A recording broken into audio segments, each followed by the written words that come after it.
We now look at Democritus and the atomists. Democritus was born 460 BC, died in 360 BC, and is still dead today. He wrote on history, mathematics, epistemology, metaphysics, ethics, and history. So, what was his view of stuff? Well, according to Democritus, reality consists of atoms and the void. And the atomists got their name from this notion of atoms, and of course we still use the term today. But it would be a mistake to think of the atoms of Democritus way back as same as the atoms of today. But that's where the terminology came from. So, what is this stuff? Well, the void for him is, as the name implies, it's nothing. And unlike some of his predecessors, his view is that apparently nothing can be part of the ontology. So, kind of something, but also nothing. So what about the atoms? What are they like? And again, they're not like atoms you learn about in a modern physics class with electrons and protons and neutrons, none of that stuff. They're basically tiny, tiny particles. So here are their qualities. They're indivisible, which means they can't be broken. So they're the basic entities. They're eternal, so they go forever. And they're unchanging, so they obviously never change. How many of them are there? Well, they're infinite number of these things. Now he takes them as varying in size and shape. So even though they're indivisible, you could have bigger ones and smaller ones and various shapes. They themselves, though, have no color, no taste, no temperature, no smell. The color, taste, and smell would be, as we'll see when we talk about future philosophers, be considered what are called secondary qualities based on our perception. But for Democritus, his atoms have none of these qualities. So how does change occur? Well, for him, it occurs from the different relations between the atoms, essentially how they're combined together.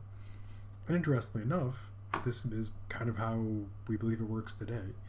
That you have atoms making up everything, the same basic atoms make up whether you've got a tofu sandwich or a hamburger, the basic atoms are the same.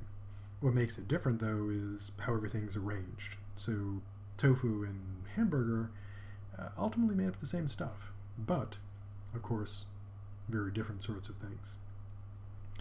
So what is his argument for change? Well, basically argues this way. He claims, in the void, there is no absolute up or down. And so he infers from this that motion has no direction, because there's no absolute direction in which to go. So he claims, an interesting bit of reasoning, atoms do not have weight in an absolute sense, because there's, no down pull. Since atoms lack this natural final resting point, their motion is eternal. So they just keep on going. So change is constant. Now, Aristotle noted that this really didn't explain where motion came from. And what Aristotle does famously is develop his own classic first mover argument to address this problem. So what about the world that we observe? The world of appearance.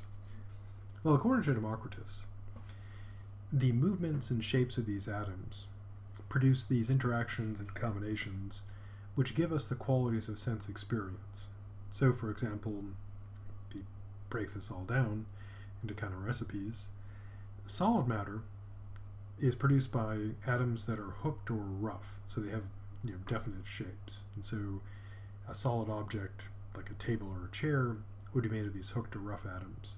What about liquid? Say you were drinking some soda or vodka right now. Well, according to Democritus, those would be smooth atoms. What about sweet things? Also smooth atoms, because they'd be smooth on your tongue. Bitter things would be sharp atoms, because they, poke at your tongue. and similarly for other combinations. Now, for him, there's nothing ordering the universe beyond atoms and random collisions. So going back to the bumper stickers about, everything happens for a reason and stuff just happens, Democritus's view is stuff just happens. We're just atoms in the void colliding randomly. And this, of course, is hugely influential, not just the name atoms, but also that idea. And so that brings us to the end of our good dead friend, Democritus.